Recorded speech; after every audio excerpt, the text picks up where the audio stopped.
Chapter 1: Shadows in Sunstone. A touch of destiny. The air crackled with residual magic, a shimmering afterglow of the breathtaking display. The scent of sunflowers, sharp and sweet, lingered, a stark contrast to the usual earthy, almost metallic tang of the fortress. Dia's breath hitched as Lysander's fingers, calloused yet surprisingly gentle, brushed against hers. It wasn't just a touch. It was a jolt, a surge of energy that arced between them, a silent conversation that transcended the barriers of language and centuries of animosity. The Obsidian Shard, nestled against her skin, pulsed faintly, its usual icy grip softened, almost receptive. It felt less like a weapon, less like a symbol of her loyalty to the Nightshade coven, and more like a dormant seed, waiting for the right conditions to bloom. The coldness that had always been its defining characteristic was tempered by a warmth emanating from Lysander, a warmth that seemed to seep into her very bones, melting the icy exterior she had painstakingly cultivated over years of conflict. Lysander's hand, initially tentative, now held hers with a firmness that spoke of unwavering resolve. His gaze, deep and intense, met hers, searching, questioning, yet brimming with an unexpected tenderness. He saw past the armor, the hardened exterior she presented to the world, to the vulnerability hidden beneath. He saw the girl, the woman, struggling beneath the weight of a war she never asked for. A war that had shaped her into a weapon, a warrior, but not one who truly desired violence or bloodshed. Dia, in turn, saw past the stoic facade, the hardened features carved by centuries of warfare, to the heart of the man who stood before her. She saw the weariness in his eyes, the weight of a legacy of conflict he carried on his shoulders. She saw a soul yearning for peace, a desire for something more than endless battles and political machinations. She saw a reflection of her own unspoken longing. The butterflies, though vanished, left a lingering impression, a trace of their ethereal beauty woven into the fabric of the moment. They had been more than mere insects. They were messengers, harbingers of a change that had begun subtly, almost imperceptibly, and now felt as tangible as the warmth radiating from Lysander's hand. The silence that followed wasn't awkward or uncomfortable. It was pregnant with possibility, filled with unspoken emotions that hung in the air, thick and vibrant.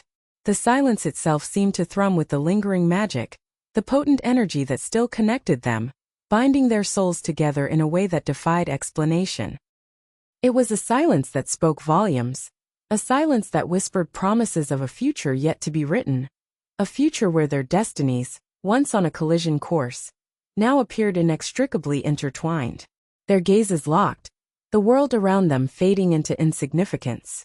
The cold stone walls of the fortress, the echoes of centuries of conflict, seemed to recede, replaced by the warmth of their shared gaze, the unspoken understanding that had blossomed between them. The years of hatred, the ingrained prejudice, the deeply rooted animosity between their kingdoms, all of it felt distant, insignificant, a pale shadow in the face of the profound connection they shared. The touch lingered, a silent vow, a promise whispered on the wind. It was a touch that transcended the physical, revealing a depth of empathy, a shared understanding that went beyond words. It was a touch that spoke of hope, of reconciliation, of a possibility that had seemed impossible just moments before. The warmth flowing between them intensified, a tangible energy that pulsed with life, with potential, with the promise of something new, something extraordinary. Dia felt herself drawn to him, not by physical attraction alone, but by a profound spiritual pull, an undeniable connection that resonated deep within her soul. Lysander gently squeezed her hand, a silent reassurance, a gesture that conveyed the depth of his emotions more effectively than any words could have. He felt a vulnerability in her, a softness that belied her formidable warrior persona. He felt a shared longing for peace, a mutual desire to escape the endless cycle of violence that had defined their lives. He saw a kindred spirit, a soul struggling with the same burdens, the same internal conflicts as his own.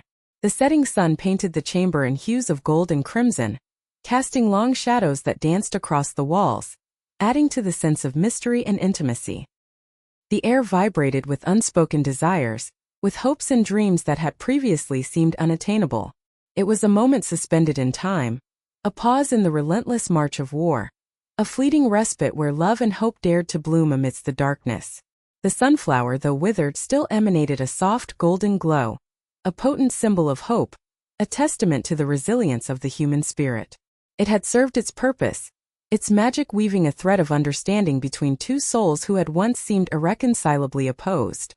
It was a symbol of the transformative power of love, a reminder that even in the bleakest of landscapes, the seed of hope could take root and flourish. Dia felt a tear escape, a single drop that traced a path down her cheek, mingling with the lingering scent of sunflowers.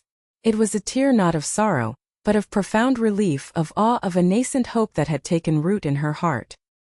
It was the release of years of pent-up emotion, the shedding of the burden she had carried for so long. The Obsidian Shard, usually a source of cold, unyielding power, seemed to hum in harmony with the warmth radiating from Lysander. It was a surprising, almost disconcerting sensation, the clash of opposing energies, yet not a destructive clash, but a harmonious blending, a fusion of darkness and light. The shard was not diminished but transformed, its power tempered, its edges softened by the gentle force of love and hope. Lysander's touch was a lifeline, a beacon in the storm-tossed seas of conflict. It was a promise, a silent vow to navigate the treacherous waters together, to face the challenges ahead with courage and unwavering determination. It was a gesture that spoke of a future where their love might transcend the boundaries of their worlds, where their destinies, once seemingly disparate, would intertwine and forge a new path, a path towards peace, a path towards a future where hope bloomed even amidst the shadows. As the last rays of sunlight faded, leaving them in a soft twilight, they remained locked in a silent embrace, the warmth of their connection, a sanctuary amidst the lingering echoes of war. The ancient hatred still existed, the conflict between their kingdoms showed no sign of immediate resolution. Yet in that moment, in that quiet chamber bathed in the fading light, a new beginning had been born. A seed of hope had been planted, nourished by the magic of a single sunflower and the powerful, undeniable connection between two souls destined to defy centuries of hatred, and together, maybe change the course of history. Their future was still unwritten, fraught with challenges and uncertainty, but for now they held on to the fragile beauty of their newfound hope, a hope that bloomed like a sunflower in the heart of darkness, promising a love that dared to defy destiny itself.